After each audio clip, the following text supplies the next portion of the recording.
오늘 저는 다니엘서 10장 1절 말씀을 가지고 다니엘이 마지막으로 본 이스라엘의 운명에 관한 환상이란 제목으로 말씀을 나누겠습니다.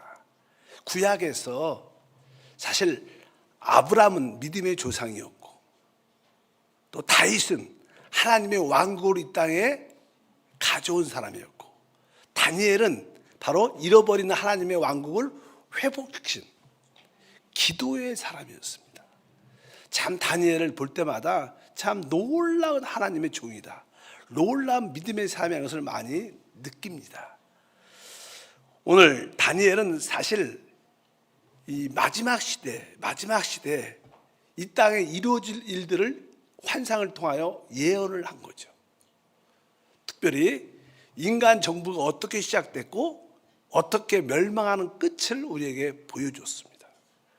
그래서 그 느부갓네살이 꾸었던 그 금 신상에 대한 거대한 그 꿈을 해석하고, 그뿐만 아니라 또 그는 네 종류의 짐승이 세상에서 올라오는 것을 보고 그들의 모습에 대한 설명을 우리에게 쭉 합니다. 그리고 70일에 대한 말씀을 지난 시간에 나눴고, 오늘은 특별히 이제 마지막 때 이스라엘의 운명은 어떻게 되는가, 거기에 대한 말씀입니다. 사실 이스라엘의 운명을 알면 이 세상의 운명도 알고 우리 교회의 운명도 알 수 있어요. 다 연관되어 있기 때문에. 그러니까 우리가 이스라엘의 운명을 확실히 알면 이 세상이 어떻게 끝나는 운명도 알게 되고, 특별히 우리 교회 여러분의 운명도 알게 될 줄 믿습니다. 우리가 이스라엘의 그 운명을 알기 전에 우리는 이 모든 물질 세계 배후에서 역사하는 영적 세계를 알아야 됩니다. 우리가 사는 이 세상은 이 보이는 물질 세계와 보이지 않는 영적 세계가 있습니다. 우리 눈에 보이는 이 모든 물질 세계는 그 배후의 영적 세력의 배후에서 모든 것이 이루어집니다. 우리 조영희 목사님은 그것을 우리가 사는 시대를 3차원 시대라고 말하고, 또 이제 그 위에 영적 세계를 4차원의 세계다. 뭐 1차원이 2차원을 지배를 받는 것처럼 2차원은 3차원의 지혜를 받고, 우리가 사는 이 3차원은 바로 4차원 영적 세계의 모든 지배를 받고 있기 때문에 우리가 보이지 않지만 그 영적 세계에 대한 이해를 먼저 가져야 됩니다. 다니엘은 그렇게 우리 가운데 말씀을 하고 있습니다. 그래서 우리가 다니엘서 11장 1절 이렇게 말하죠. 내가 또 메대 사람 다리오 원년에 일어나 그를 도와서 그를 강하게 한 일이 있었느니라. 여기 보면 내가 또 메대 사람 다리오 원년에 일어나 그를 도와서 그를 강하게 한 일이 있었느니라. 여기서 말하는 내가는 이제 이 다니엘을 이끌고 가고 하나님을 대신해서 보여주는 그 천사를 말합니다. 그러니까 아마 추측을 하면 이 사람은 가브리엘 천사입니다. 가브리엘이 이제 하나님의 메신저를 갖고 다니엘에게 오죠. 그래서 이제 다니엘에게 그가 말합니다. 이렇게 내가 이렇게 말하죠. 또 메대 사람 다리오 원년에 일어나 그를 도와서 그를 강하게 한 일이 있었느니라.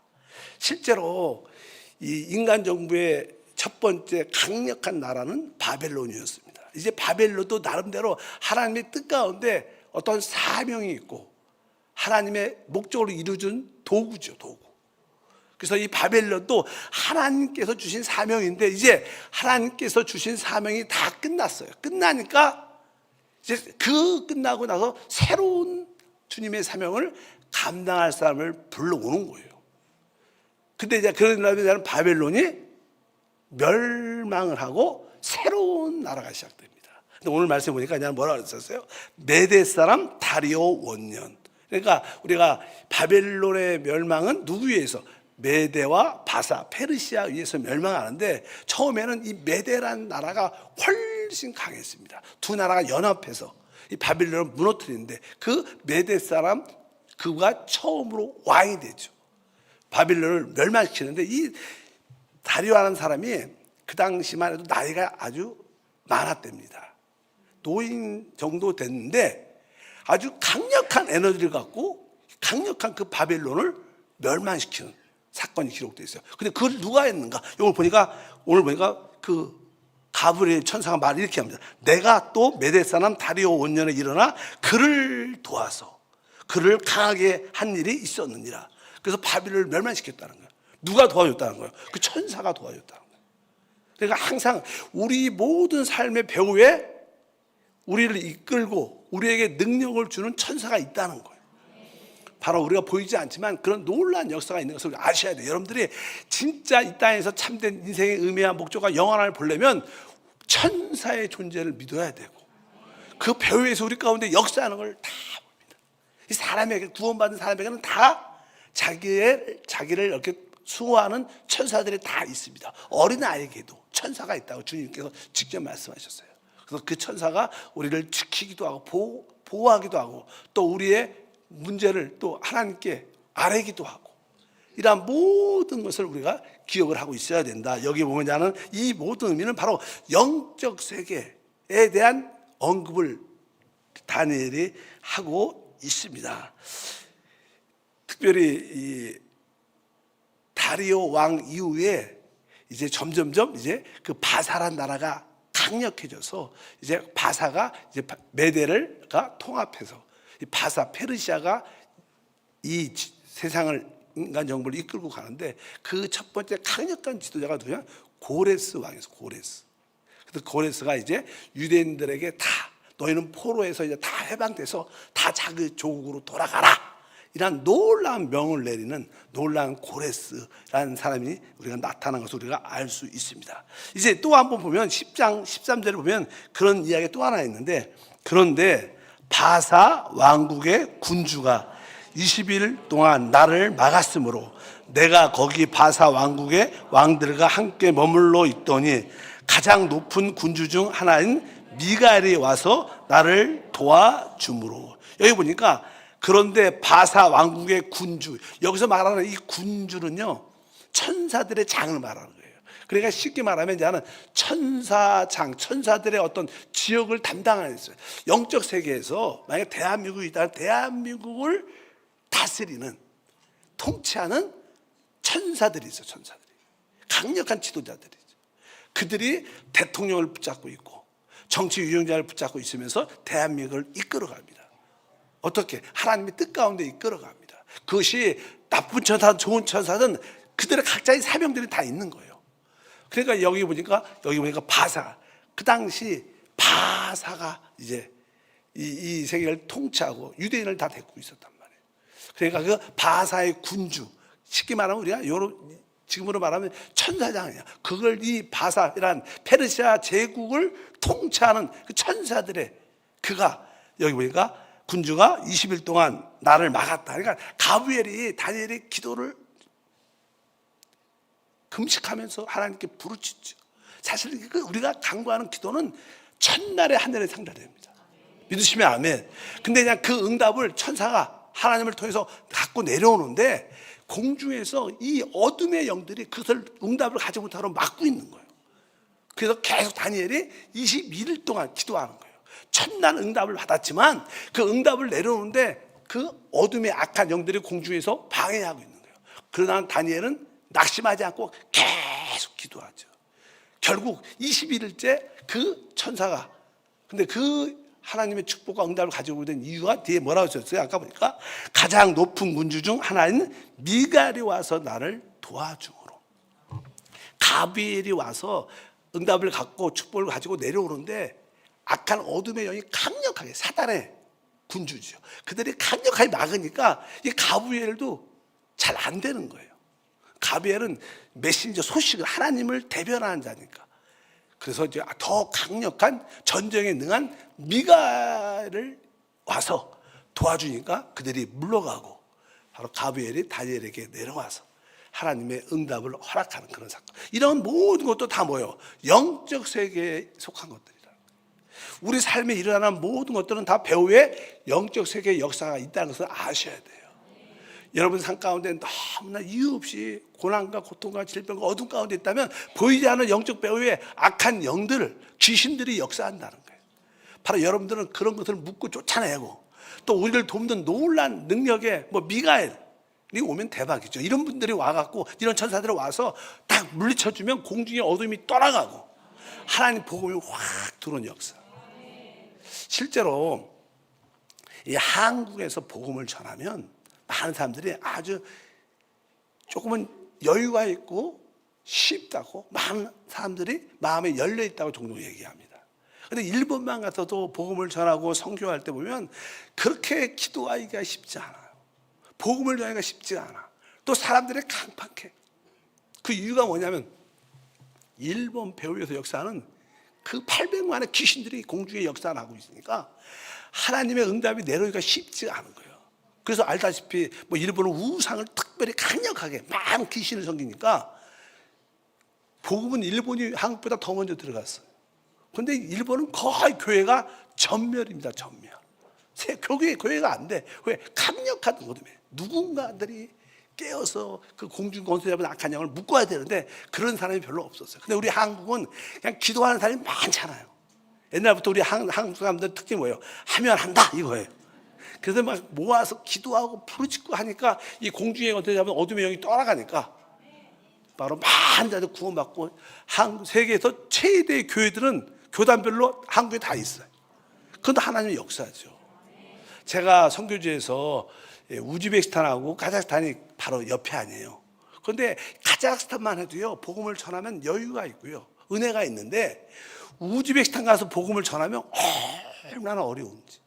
그냥 카자흐스탄에서 설교를 하면 입이 착 풀려서 착 나오는데 우즈베키스탄 가면 잘 안 돼요. 왜냐하면 공중에 어둠의 영이 있다는 거예요. 항상 우리의 모든 삶은 항상 그 배후에 영적 세계에 싸움이 있다는 것을 여러분들 분명히 아시고 기도할 때마다 영적 전쟁을 수행하여 하나님 나라를 마음껏 누리는 여러분 되시기를 주님으로 축복합니다.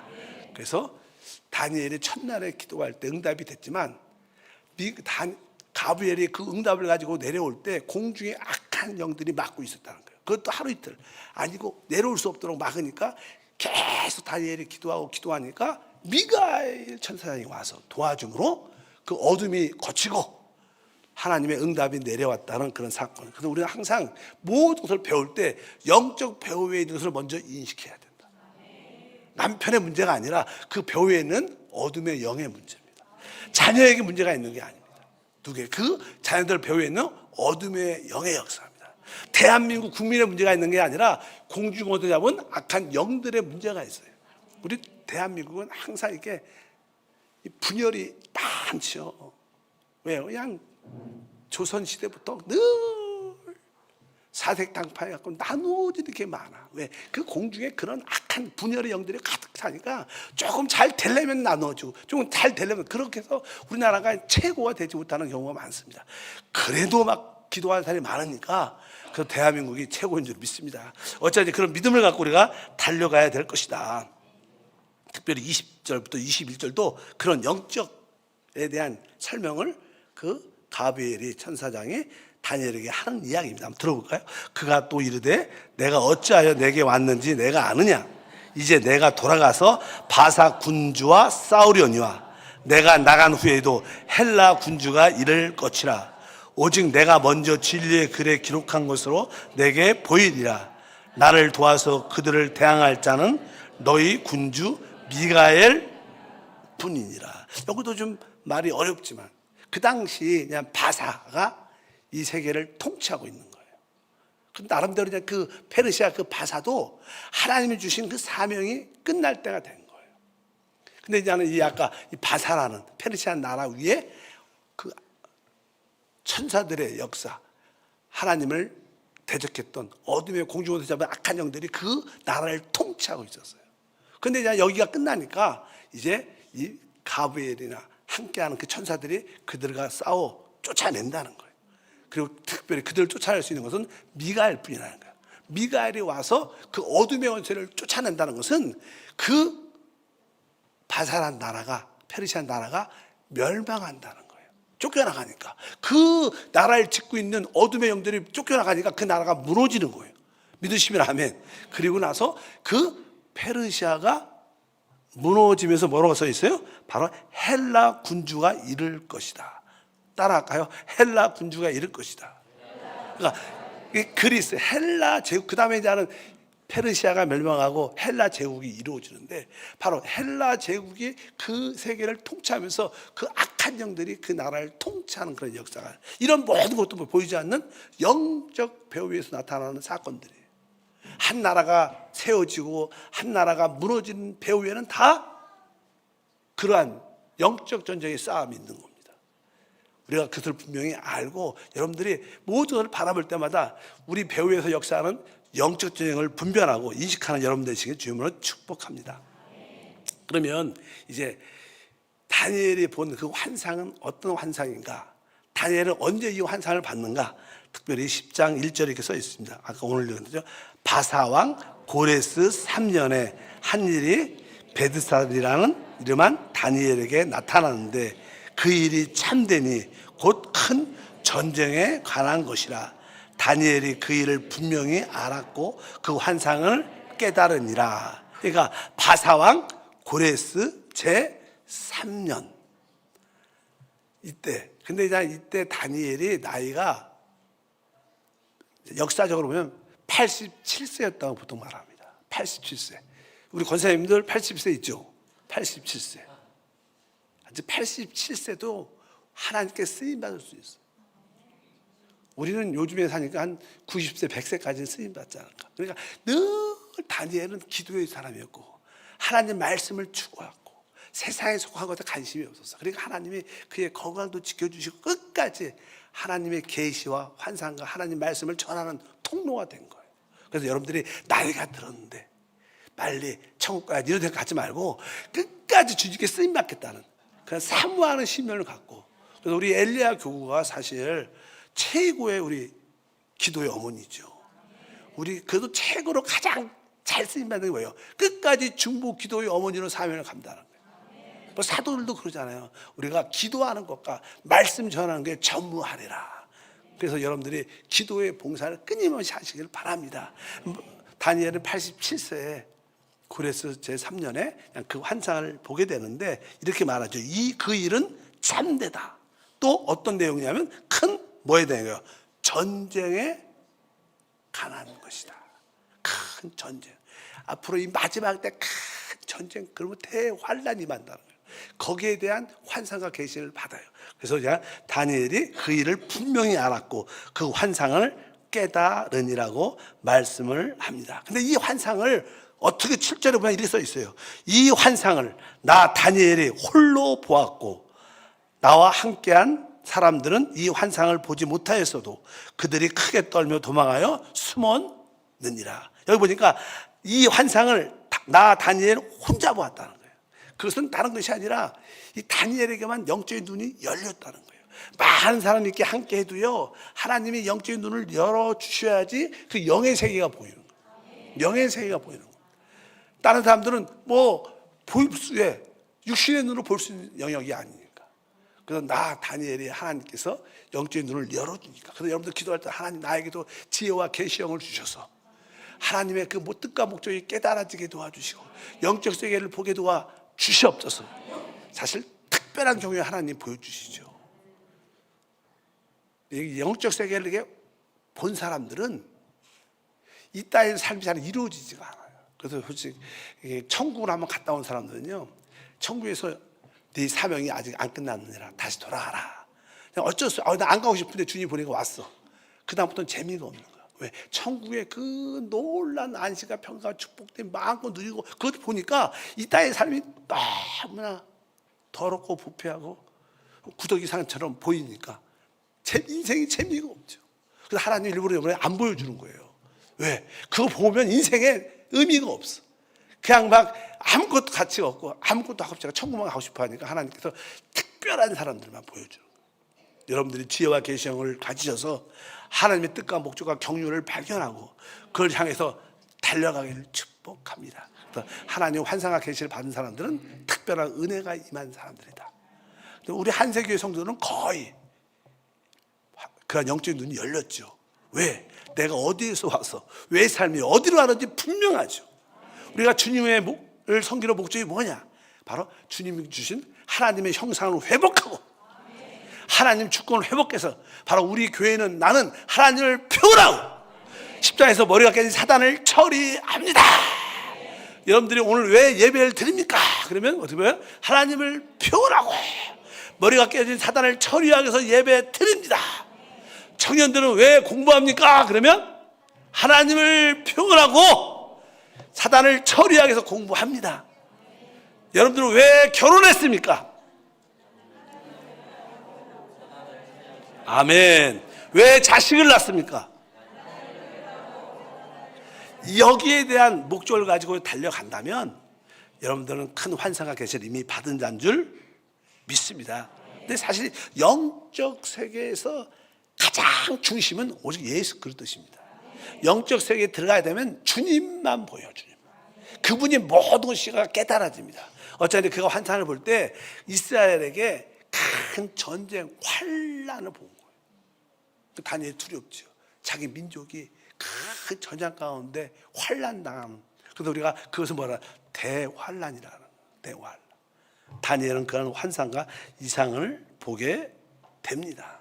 근데 사실 그 왜 대환란이 일어나냐면요, 그 당시만 해도요, 이 이스라엘은 이 지역적으로 그 남쪽에는 가장 강한 이집트가 있었어요. 이집트. 그리고 북쪽에는 시리아가 있어. 시리아. 그래서 그냥 남쪽에 있는 나라를 남방왕, 북쪽에 있는 것을 북방왕이라 그래. 가장 세계를 강하게 지배. 그래서 이제 종종 그 시리아가 그 북방왕이 남방의 땅을 다 정복하고 멸망시키려는 그런 마음을 많이 갖고 있으니까 거기서 이제는 북쪽에서 북방왕이 이집트 쪽으로 내려오는데 그 가는 길이 이스라엘. 그러니까 거기를 통로를 하면서 늘 내려가니까 늘 전쟁에 휩싸여 있는 거야. 그 국민들이, 이 유대인들이. 또 여기서 올라갈 때도 거기를 통과해서 올라가니까 늘 전쟁 가운데 있는 고통의 나라가 된 거예요. 우리나라도 한때 그랬죠. 뭐 특별히 일본도 강할 때 일본하고 명나라인가 이 싸움할 때 임진왜란이라 그래요. 그래갖고 어떻게 해요? 이 조선을 통해서 올라가는 거예요. 그러니까 우리 조선만 쑥대박이 되는 거야. 그래서 뭐 이순신 장군도 나왔지만 어쨌든지 그런 사건이 있는 거야. 그러니까 그 나라가 그런 위치 가운데 있는 거야. 그래서 이 북방왕과 남방왕의 전쟁에서 강력하게. 근데 이제는 처음에 이제는 이 북방왕 유명한 시리아의 유명한 왕이 있습니다. 그래서 우리가 그 사람을 보통 이제는 적그리스도의 예표다. 앞으로 적그리스도가 이러한 모습으로 나타날 것이다. 이렇게 우리가 예상을 하죠. 근데 그 사람 이름을 보니까 이름이 어려워. 안티오쿠스 에피파네스예요. 시리아 왕, 북방 왕. 그가 이제 남방 왕을 멸망시키러 바로 이스라엘 그 나라를 통해서 이집트 쪽으로 내려옵니다. 그래서 전쟁에서 이기죠. 하고 이 남방 왕 이집트를 멸망시키고 거의 승리했는데 사실 전쟁이 이렇게 한 번에 끝나는 게 아니라 그러니까 그 남방에 있는 주변에 있는 많은 나라들이 연합을 해갖고 다시 이 왕을 시리아 왕을 몰아냅니다. 몰아내니까 할 수 없이 연합군이 오니까 다시 도망갈 수밖에 없는 그런 상황이 돼갖고 다시 얼려요. 그 이스라엘 지역을 통해서 다시 그냥 자기네 나라로 가는 가운데 기분이 나쁘지 않아. 전쟁을 다 이겼다고 생각했는데 뭐 연합군이 와갖고 자기를 패배시키고 우리가 지게 됐고 그러니까 막 툴툴대면서 가면서 그 통로 유대인들을 아주 화를 거기다 다 풀어내는 거예요. 그래서 고난을 많이 받게 된다는 그런 말씀이 성경에 기록이 되어 있습니다. 한번 거기가 다니엘서 11장 3절과 31절에 그 내용이 기록되어 이렇게 써 있어요. 그가 낙심하고 돌아가면서 맺은 거룩한 언약에 분노하였고 자기 땅에 돌아가서 맺은 거룩한 언약을 배반한 자들을 살필 것이며 군대는 그의 편에 서서 성소 곧 견고한 곳을 더럽히며 매일 제사 드리는 제사를 폐하며 멸망하게 하는 가지한 것들을 세울 것이며 그가 이제 연합군에 의해서 패배하면서 다시 쫓겨날 때 그가 낙심하면서 그 모든 분풀이를 유대인들에게 하는 거예요. 여기 보니까 성소를 더럽히며 매일 드리는 제사를 폐하게 하고 멸망하는 가지한 것들을 막 세워갖고 그 성전에다가 자기의 제우스 신을 세워갖고 자기 현상을 만들어서 자기를 경배하라고 거기 암태지를 제단에 올려놓고 경배하라고 막 그런 사건, 진짜 하나님의 그 성소를 더럽히는 그런 악한 자였습니다. 그래서 그가 보통 우리가 성경 볼 때 앞으로 나타날 적그리스도는 이러한 모습으로 하나님의 성전을 파괴하고 예물과 제사를 드리지 못하게 하고 자기의 형상을 세워 모든 자들을 알고 경배케 하는 그런 일을 할 것이다. 그냥 이런 일들, 실제로 이 사람은 역사적으로 그런 일을 했던 사람입니다. 우리가 이런 다니엘이나 이런 환상을 통해서 이것을 설명을, 이것은 또 실제적인 그런 일들이니까 그건 여기서 우리에게 이제 설명을 합니다. 원래 이스라엘에는 하나님께서 솔로몬을 통하여 하나님의 거룩한 성전을 졌어요. 알다시피 거룩한 성전. 근데 이제는 어느 날 그 솔로몬과 그 이스라엘 백성들이 우상을 섬겨요. 우상을. 하나님은 우상과 함께 하지 못해요. 그래서 성전의 에스겔의 환상에 보게 되면 그 하나님의 성전에서 하나님의 영광이 떠나간 것을 봅니다. 에스겔. 그러니까 하나님이 그 영광이 하늘로 올라가요. 성전의 성소에서 나와서. 그러니까 하나님의 임재가 떠난다는 거죠. 근데 그 내용이 아주 뭐라고 써있냐면 하나님의 이 성전이 거기서 떠나는데, 왜 우상을 섬기니까 함께 할 수 없으니까 떠나는데 그 떠나는 모습이 자꾸만 이렇게 머뭇거리다가 가요. 우리도 그러잖아요. 너무 떠나면 아쉽잖아요. 근데 안 떠날 수밖에 없는 그런 상황이 돼갖고 그냥 그런 모습의 역사가 있었습니다. 그래서 그런 모습 때문에 이제는 나중에 알다시피 그 결과 바벨론에 의해서 그 성전이 완전히 파괴됩니다. 그래서 그게 첫 번째 성전이 파괴된 사건이 기록되어 있어요. 그들이 이제 이스라엘 유대인들이 어떻게 됐어요? 두 번째로 이제는 70년 바벨론 포로 가운데 아까 고레스 때 다시 돌아가서 또 하나님의 성전을 건축하라. 이렇게 해서 그들이 다시 돌아와요. 70년 만에 돌아오면서 하나님의 성전을 재건하죠. 멋지진 않지만 어차피 재건을 하는데 바로 두 번째는 바로 아까 이 시리아 왕이 전쟁에 왔다 갔다 하면서 이 성전을 완전히 또 파괴하는 그런 모습을 갖게 돼요. 그래서 이제 우리가 이스라엘 역사를 보면 하나님의 거룩한 마카비 어떤 후손이 있었습니다. 하나님의 신실한 말씀을 붙잡고 우리가 하나님 나라 성전을 회복해야 된다. 그들의 싸움을 통해서 결국 더럽혀진 그 성전이 어느 정도 회복되는 사건이 기록되어 있어요. 그리고 나서 이제 세 번째 성전은 알다시피 로마 예수님이 땅에 오신 후에 십자가에서 죽으신 후에 주 70년에 로마 티스 장군에 의해서 완전히 예루살렘 성전이 또 파괴됩니다. 그런 사건이 기록되어 있어요.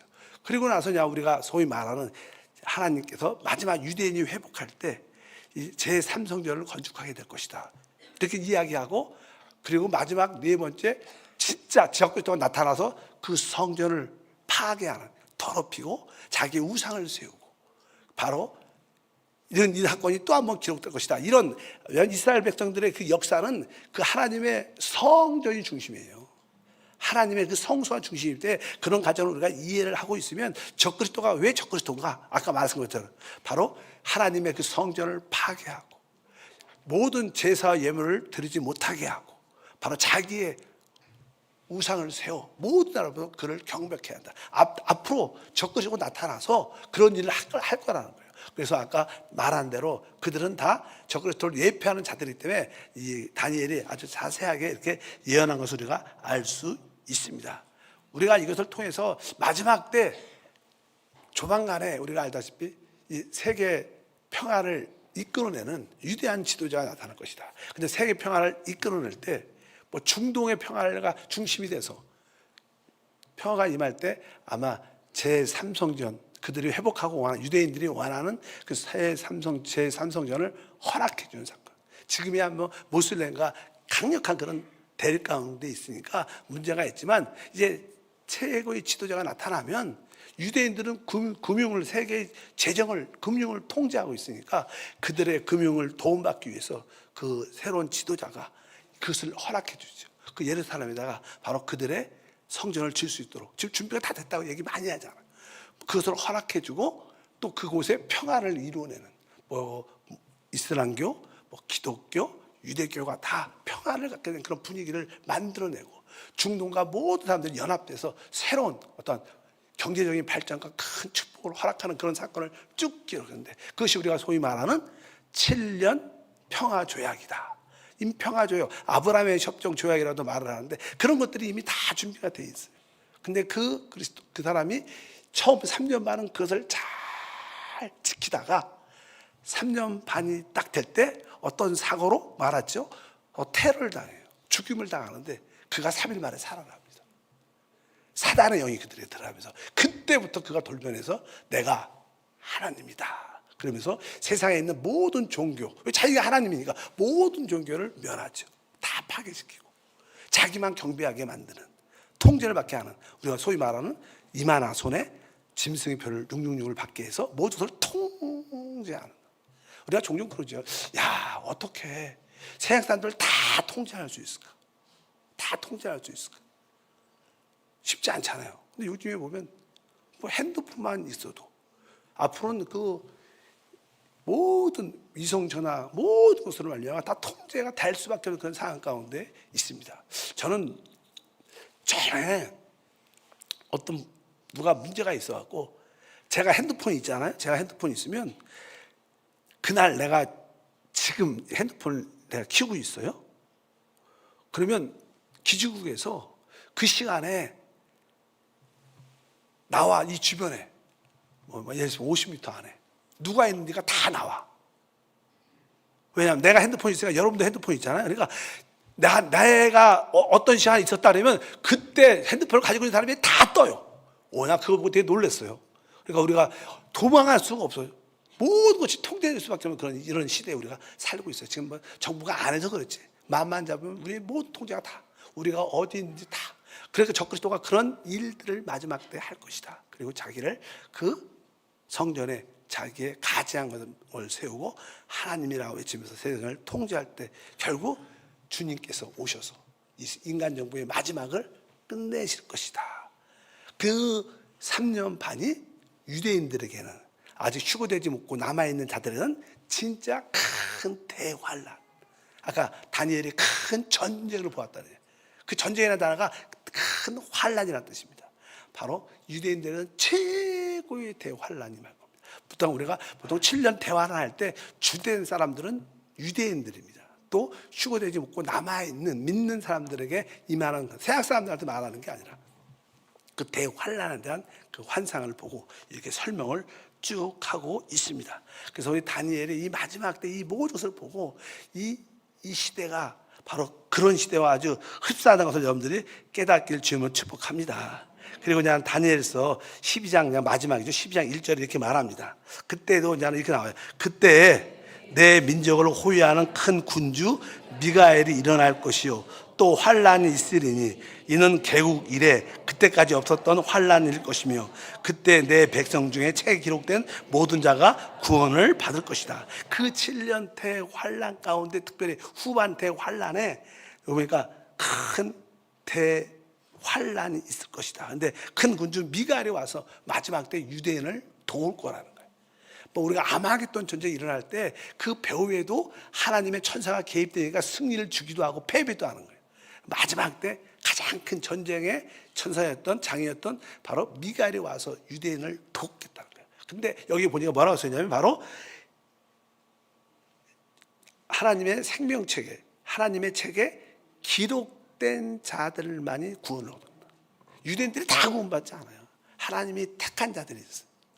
14만 4천 택한 자들이 바로 그 대왕했던 전쟁 중에서 마지막 때 구원받는 역사가 함께하게 될 줄 믿습니다. 그러면 알다시피 주님이 다시 오셔서 유대인들 이 땅에서 구원할 때 주님이 오실 때 뭐예요? 우리에게는 뭐예요? 부활해. 죽은 자들이 먼저 부활하고 살아있는 자들은 먼저 영광 첫째 부활에 참여하는 영광스러움으로 변화되는 휴거가 있게 돼요. 그래서 성경에 그 뒤에 보니까 다니엘은 이렇게 말씀했습니다.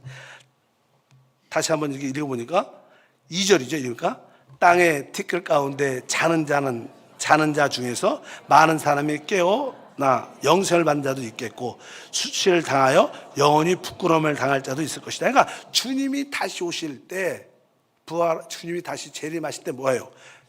죽은 자들이 다 무덤에서 부활하죠. 그래서 보니까 자는 자들이 많이 깨어나 영생을 받는 자, 하나님의 생명을 누리는 자도 그렇지 않고 부끄러움을 당하는 때가 있을 것이다, 이렇게 말씀을 합니다. 그러니까 이거는 주님의 오심에 대한 앞으로 일어날 일들이 있죠. 우리가 잘 알아요. 바로 여러분들 모두가 첫째 부활에 참여하길 바랍니다. 2절 보니까 땅의 티끌 가운데서 자는 자 중에서 많은 사람이 깨어나 영생을 받는 자도 있겠고 그 수치를 당하여서 영원히 부끄러움을 당할 자도 있을 것이며, 3절이죠. 3절에 지혜 있는 자는 궁창의 빛과 같이 빛날 것이요 많은 사람을 옳은 대로 돌아오게 한 자는 별과 같이 영원토록 빛나리라. 그러니까 우리가 이 땅에서 사람의 영혼을 위해서 복음을 전하고 그들을 생명길로 인도하는 자들은 해와 달과 별처럼 영원히 영광에 참여하게 될 거예요. 영광의 빛이 날 거야. 우리도 아직 상급받잖아요. 복음의 열매를 통해서 그렇게 말하고, 이렇게 이제는 끝이 나는데 이제 다니엘에게 마지막으로 주님께서 이렇게 말씀을 합니다. 13절 이렇게 기록되어 있습니다. 너는 가서 마지막을 기다리라. 이는 내가 평안히 쉬다가 끝날에 내 목을 누릴 것입니다. 결국 다니엘도 이제 육신의 죽음을 갖게 되고 이제 하나님의 낙원에서 최고의 안식을 갖고 있다가 주님 오실 때 부활의 몸을 갖고 천년왕국에서 최고의 이기는 자의 목을 얻게 될 것이다. 이런 말씀을 여기에 기록을 하고 있습니다. 우리가 이 다니엘의 이 마지막 본 환상, 바로 이때 이스라엘의 운명을 우리가 이렇게 깨달으면 아, 이방은 이렇게 끝나구나, 우리 교회는 이렇게 되는구나, 그래서 우리가 알 수 있게 되는 거예요. 그래서 하나님은 이 마지막 시대에 무엇을 얻냐, 일단 기본적으로 유대인들, 앞으로 하나님을 섬길 제사장이 될 유대인들을 얻으실 겁니다. 그리고 천년왕국의 백성이 될 수 있는 몇몇 열국을 얻으실 것이요. 그리고 그분은 뭐예요? 이미 주님의 신부가 될, 짝이 될 교회를 얻으실 거예요. 그래서 그 주의 신부가 될 우리 교회와 이 땅에 많은 하나님께 선택받은 백성들과 그들을 하나님께 인도하는 제사장 역할을 하는 유대인들이 있을 거다. 그것이 천년왕국의 삶이 이루어질 것이다. 우리 교회, 우리 신부들은 주님과 함께 이 천년왕국을 다스리고 백성을 다스리고 누린 가운데 있을 것이고, 바로 이 땅에 사는 모든 열국 일반적인 백성들은 최고의 에덴 동산처럼 모두 회복된, 오늘 차양도 사막에 샘이 넘쳐 흐르는 모두 회복된 축복을 막 누리고, 그들에게도 하나님이 필요하니까 하나님을 어떻게 섬기는지 유대인들을 통하여 하나님을 배우고 하나님께 나아가는 길을 받는 그런 일들이 있을 것이다. 이러면서 이 천년왕국이 진행된다는 이야기를 합니다. 이 모든 것들이 바로 다니엘이 본 환상에 대한 이야기입니다. 여러분들이 아, 마지막 때 이런 일들이 반드시 이루어지는구나, 여러분들이 그것을 좀 믿으시고 마지막 때를 준비하는 지혜로운 사람이 되시기를 주님으로 축복합니다.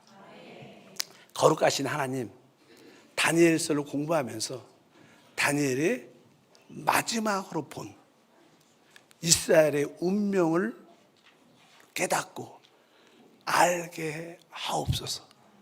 무엇보다도 한 나라가 멸망하고 새 나라가 세워지는 이런 모든 가정 가운데조차도 보이지 않는 영적 세계에 전쟁이 있는 것을 알게 하시고, 우리가 영적 세계의 그 전쟁을 알고 기도로 말미암아 이 모든 것을 깨닫게 도와 주시옵소서.